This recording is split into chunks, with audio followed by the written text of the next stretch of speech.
घर में किसी से संवाद भी होने लगे तो मौन ले लेना। बोले क्यों प्रमोद भाई, यहां कोई चिल्लाने लग जाए तो ईमानदारी से बोलना, कुछ होने लगता कि नहीं होने लगता। भले कोई भिन्न किसी पे चिल्ला रहा हो, पर अपने क्यों लड़ रहा है, बात में गंदा कर रहा है। गुस्सा करे, चिल्लाए, मैं तो उस कमरे से बाहर हो जाती, या फिर उसको बाहर कर दूं, पहले मेरे कमरे की बरगड़ा दूषित मत कर। आइए प्रमोद, तुम्हारे बगल में बैठा रोहित, इसके पेट की गैस बाहर निकल जाए, तुम क्या करोगे? सूंघोगे? सूंघोगे? हाँ, क्या इतनी सेंट की सुगंध आ रही। मित्र सिर घुमा लेता है, ज्यादा बैठा रहा तो सिर दर्द करेगा, घुमाएगा ना भाई। हे मित्र, अमित जैसे किसी के पेट की वायु के बाहर निकलने पर व्यक्ति सिर घुमा लेता है, ऐसी दूषित मुख से जिसकी बरगड़ाएं निकल रही हैं, जो स्वान शुकर जैसी भाषा का प्रयोग कर रहा है, वे दूषित बरगड़ा हैं, उन्हें सुनोगे तुम्हारा चित्त दूषित हो जाएगा। इसलिए वे पर्यावरण को दूषित कर रहे लोग, जिनके शब्दों में आपको मालूम होना चाहिए। बोले भाई क्या कर रहे हो? नमोकार का पाठ कर रहा हूं। आहा, क्या कर रहे हो? मित्र भक्ताम्बर जी का पाठ कर। बोले क्यों? नया भवन बनाया है, बोले भक्ताम्बर जी का पाठ कर लो। भक्ताम्बर जी बोले क्यों? प्रशस्त बरगड़ा है, प्रशस्त सुंदर शब्द बरगड़ा फैल जाए। अब आपने पंडित जी 5 मिनट नमोकार का पाठ करवाया और इन माताओं ने आधे घंटे को वहां तक दूसरे को गाली सुनाई। अब बताओ क्या होगा? बंदेत को पाणम को चा। जिस घर में मां प्रत्येक सदस्य जी कहकर आवाज निकालता है, प्रेम की भाषा निकालता है, वो मकान सब मंत्रित हो चुका है। और जिस घर में प्रतिदिन काय क्लेश होता ही रहता है, वो पूरा भवन दूषित हो जाए, वो सब पर्यावरण विकृत हो गया।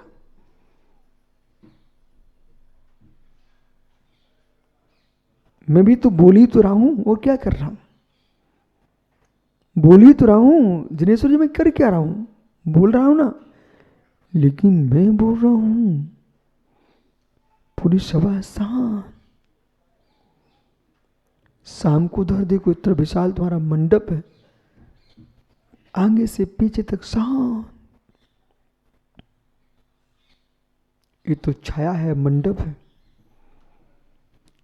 जबलपुर में लाडगंज की कमानिया गेट पर जिनेश्वर जी 10-5 हजार लोग तो वैसे ही घूमते रहे। इतनी भीड़, प्रवचन चल रहा, मूसलाधार पानी गिरा, एक मां उठ के नहीं गई। पुरुष छोड़िए, एक मां उठ के नहीं गई। मुझे ही कहना पड़ा, ओ हो। एक और मां जिनवाणी बरस रही है, दूसरा पानी का असर नहीं हो रहा है, क्योंकि बरस रही मां जिनवाणी। एक भी उठ के नहीं गया।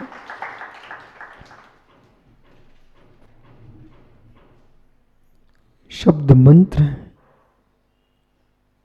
शब्द मंत्र है। खिला हृदय होगा आपका, शरान नहीं होगी। बालक बेटा, फूल भी सड़ जाए ना तो दुर्गंध मारता कि नहीं? बराबर। और फूल स्वच्छ खिला हुआ है तो संपत पाटने जी सुगंध खेलता है। ऐसे प्रसन्न चित्त होकर के, मायाचारी शून्य होकर के, सुपर कल्याण की दृष्टि से यदि प्रवचन कर रहा है वक्ता, सभा खिल जाएगी। और जिसके अभिप्राय में मात्र मान सम्मान, पर की प्रशंसा है, किसी को नीचा दिखाने के लिए किसी को प्रशंसा में लगा है, वो वक्ता मित्र जहर फैला रहा, कोई प्रवचन नहीं। न कोई पंथ का पक्ष होना चाहिए, न संत का पक्ष होना चाहिए, मात्र मां जिनवाणी की व्याख्या होना चाहिए। ये भव्य जीव 24 घंटे तो टेंशन में घर में रहते ही हैं, थोड़ा समय मिला है इनको, गुरु के चरणों में आए हैं, कम से कम यहाँ तो प्रसन्नता का मन होना चाहिए, हृदय खिल जाना चाहिए।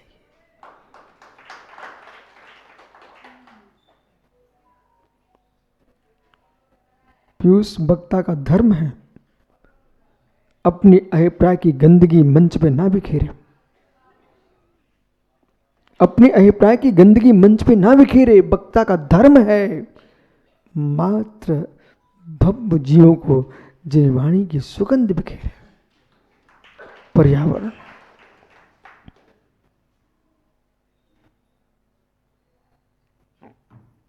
अहिंसा, अहिंसा। वक्ता ऋषभ, मित्र समझ, अभिप्राय पवित्र है तो वचन भी सुंदर निकलते, अभिप्राय खोटा है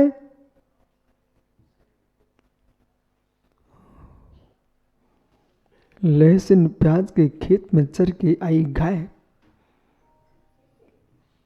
लहसुन प्याज के खेत में चर के आई गाय। आप तो सब किसान हो, मैं यहीं से बोल रहा हूं, आपको अनुभव कर लेना, देख लेना। लहसुन प्याज के खेत में चर के गई आए गाय, उसके दूध में भी लहसुन की गंध आती है। ये सत्य नहीं है क्या? आप ना भी करो तब भी मैं मानने वाला नहीं, क्योंकि मुझे अनुभव है। लहसुन प्याज के खेत में चर के आई गाय के दूध में भी लहसुन प्याज की दुर्गंध आती है। मित्र, ऐसे ही यदि वक्ता क्या बोल रहा है तो मैं समझ जाऊं क्या चर के आया है। वक्ता पंथ को लेके बैठा कि संत को लेके बैठा कि परंपराओं को लेके बैठा, क्या बोलना चाह रहा है तो मैं समझ जाता हूं कि क्या चर के आया है। और मित्र, यदि गाय शुद्ध खली और शुद्ध भूसा, शुद्ध खली और शुद्ध भूसा की सानी खा के आए, दूध भी गाढ़ा होता है और दूध सुगंध मारता, दुर्गंध नहीं मारता। ऐसे जो वक्ता मां जिनवाणी को चर के आएगा, तत्व का निर्णय करके आएगा, वो मित्र सुगंधित दूध जैसी बात करेगा। इसलिए कमलांकुर, कभी मित्र गुस्सा भी आ रही हो तो कह देना मेरा स्वास्थ्य खराब है, हाँ मानसिक स्वास्थ्य खराब है, बोले अभी मैं प्रवचन नहीं करूंगा, क्योंकि मैं नहीं चाहता हूं कि इतने हजारों लोगों के परिणाम खराब हो जाए मेरी गंदी बातों से। सम्यक दृष्टि जीव कदाचित अपने कारण कर्म के उदय से स्वयं दुखी हो मुकेश भाई, परंतु दूसरे को दुखी की नहीं करना चाहता। द्रौपदी का सिद्धांत सबको मानना चाहिए। मनोज मुजफ्फरनगर, द्रौपदी का सिद्धांत सागर भैया सबको स्वीकार करना चाहिए। द्रौपदी के बेटे को दुर्योधन के सैनिकों ने मार दिया, पांडवों के सैनिक द्रौपदी के पास आए, हे मां आप बोलिए, आप कहिए, मैं दुर्योधन के संपूर्ण बेटों को मार दूंगा। द्रौपदी चीख पड़ी, बोले नहीं, ठहरिए ठहरिए, ये बात मां गहरे में सुनना। मैं दीक्षा लेकर के संघ से भागने वाला साधु नहीं हूं, गुरु के पास रहने वाला, और कितनी दूर रहा हूं फिर भी गुरु के पास रहने वाला। उसका परिचय गुरु स्वयं दे के गए। ये पंडित जी बैठे कमलांकुर, एक साथ पढ़ाया करते थे आचार्य विराग सागर जी।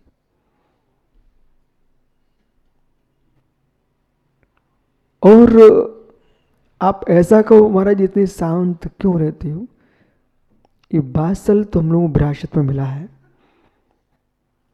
आचार्य विमल सागर पास प्रोफेसर साहब कहीं आप गए हो, किसी भी संघ का साधु पहुंच जाए वो अपने गले से लगाते थे।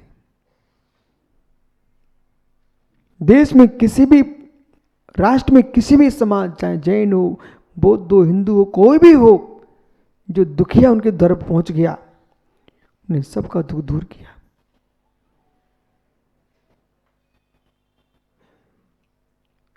एक पन्ना जिले में ककरेटी गांव है, वहां के प्रमोद भाई हनुमान की मूर्ति के आंसू टपक रहे थे। बेटा कुछ बातें सुनो ध्यान से।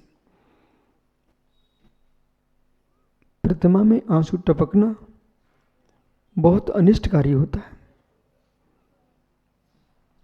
संपूर्ण हिंदू समाज इकट्ठी हुई और जाकर के विमल साहब पास पहुंची। बोले स्वामी, बजरंग बली की मूर्ति की आंखों से आंसू गिर रहा है।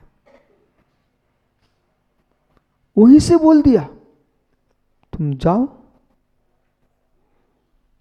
मंदिर के ऊपर की ध्वजा फट गई है, जाइए ध्वजा बदल दीजिए।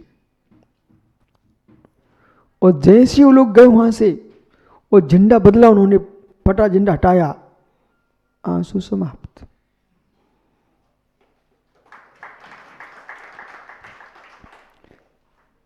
ध्वजा विहीन कलश और जीर्ण शीर्ण ध्वजा ये कभी नहीं होना चाहिए। सागर मठ पर ध्वजा लहराते ही रहना चाहिए और कभी शिखर से टिका के ध्वजा मत रखना।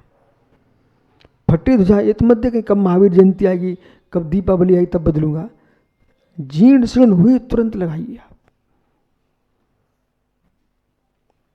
जहां ध्वजा लहराती रहेगी वहां धर्म लहराता रहेगा। कुछ रहस्य, जैसे खेत में पानी डालते रहते समय पर, नहीं तो फसल सूख जाती है। मित्र, निमित्त नैमित्तिक दृष्टि से देखोगे, वास्तु प्रतिष्ठा ग्रंथ के अनुसार देखोगे तो कभी जिनालय से टिका करके ध्वजा नहीं रखना।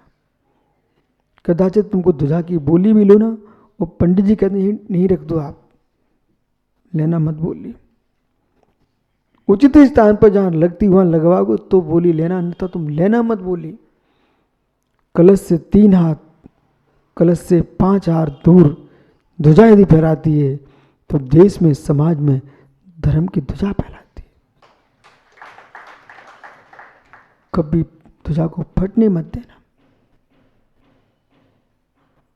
और यहां तो फहराते ही रहना चाहिए। बोले क्यों?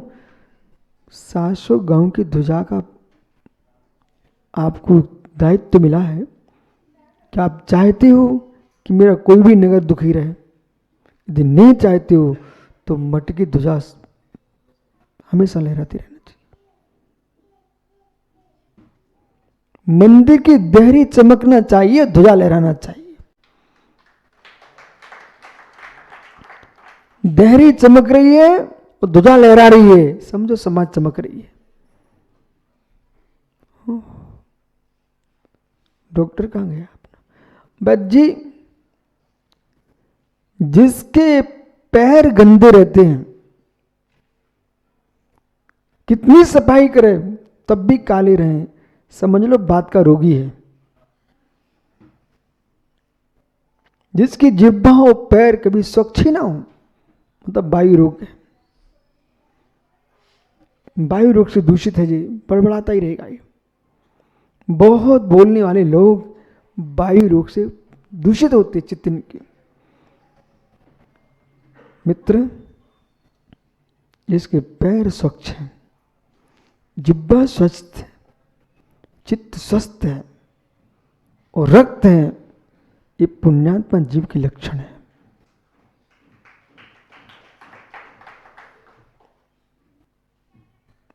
पर्यावरण, जैसे शासन कहता ना, कहीं कचरा डाल दिया तो तुमको जुर्माना लगेगा। अब शासन को नया नियम लागू करना चाहिए। कि घर का कचरा फेंकने से मात्र पर्यावरण दूषण नहीं होता, वो तो होता ही है, उसको मत फेंकना चाहिए। लेकिन जो मोहल्ले में गाली बकते रहते हैं, मोहल्ले में चिल्लाते रहते हैं, मोहल्ले में दूसरे से लड़ते रहते हैं, घर में टेंशन देते रहते हैं, इन लोगों पर जुर्माना लगना चाहिए।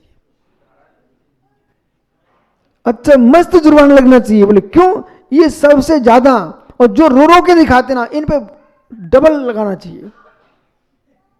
जो तुरंत रो के आंखों में आंसू टपकने लग जाए, ऐसे लोगों पर तो गहरा जुर्माना लगना चाहिए। बोले क्यों? तुम पर्यावरण दूषित कर रहे हो, पर्यावरण दूषित कर रहे हो। बोले क्यों? किसी के द्वारे पर पानी फेंक दो तो आदमी गिर जाए तो लड़ाई झगड़ा होगा कि नहीं होगा? तो तुमने यहाँ पानी फेंक गिरा करके दूसरे के परिणामों को दूषित किया है, तुम जुर्माने के अधिकारी हो। इसलिए आगम प्रायश्चित देता है, इसलिए आगम प्रायश्चित देगा। मध्य को चेहरा बेटा, इसलिए आगम प्रायश्चित देता है। असाता विधि कर्म का आश्रय भी होता है। 10 में 6 में 2।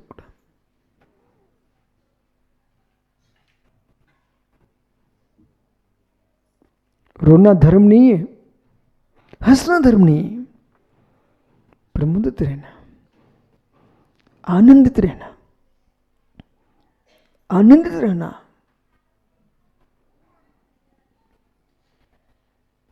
बालक हर्ष, तेरे पिता ने हर्ष नाम रख दिया बेटा। मुस्कुराते रहना। परिस्थितियां आती रहती हैं, आती रहेंगी, संकटों को दूर नहीं कर सकता, पर संकट कर्मोदय से आते हैं। मुस्कुराना ये हमारा पुरुषार्थ है, हमारा पुरुषार्थ है। संसार में जितने प्राणी हैं, ये तो चमत्कार हो जाएगा कि दूसरे को देख के कोई मुस्कुरा ले। कभी नहीं ऐसा होता। अपने सुख में स्वयं ही मुस्कुराना। आप अपने सुख की बात भी अक्सर तुम पीयूष को बताने जाओगे ना, तो बेटा उसका चेहरा ऊपर से हंसते दिखाई देगा, अंदर से रोने लग जाएगा। विषय समझो। इसलिए जीवन में पीयूष भूल मत कर लेना, अपनी उन्नति भी हर व्यक्ति से बताने जाना मत। स्वयं की बहुत उन्नति की व्याख्या करना दूसरे को दुख देना है। राकेश पंडित, मुझे कितने श्लोक याद है, कितने सूत्र याद है, मुझे मालूम है। कितना मैं लिख के मुझे मालूम है, कितना पढ़ रहा हूं मुझे मालूम है। दूसरे को बताना, उसको हीन भावना आएगी, उसको हीन भावना आएगी, तुमने उसको दुखी कर दिया है।